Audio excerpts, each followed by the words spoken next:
All right, U.S. soccer and women players have agreed to settle an equal pay lawsuit. Yahoo Finance's Josh Schaefer has the details. Josh.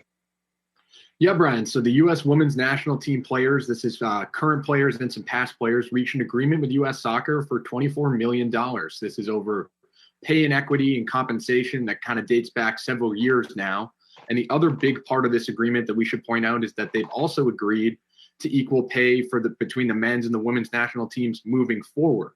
Now, U.S. Soccer noted in its official statement this morning that equal pay in the future isn't guaranteed until a new collective bargaining agreement is ratified. This has been a long process, guys. This is something we've been following for about 6 years now, and it really dates back to 2016 and then became a huge story during the World Cup in 2019. The women's team marched on to the World Cup championship that year. It was their second straight win at the World Cup, and you can kind of remember that they were really talking about this throughout that run. After the games, before the games, every media appearance, it kind of became the big talk of the town because the women's team was winning the World Cup while the men's team wasn't even qualifying for the World Cup and their pay wasn't equal. So it didn't quite make sense, I think, to a lot of folks.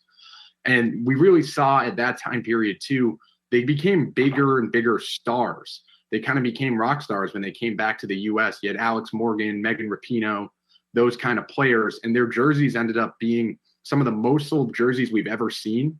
Nike reported that year that their jerseys were literally the most sold jersey. The home jersey was the most sold jersey ever for a single season on Nike.com.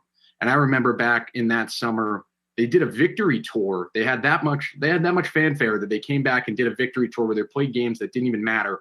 It was just so U.S. fans could go and attend.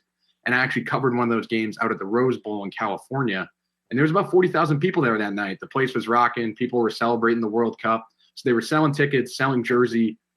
You could see the momentum kind of building for U.S. women's soccer. It's continuing to build, and I'm sure we'll see that kind of carry into next year. We got the World Cup coming up in the summer of 2023, guys.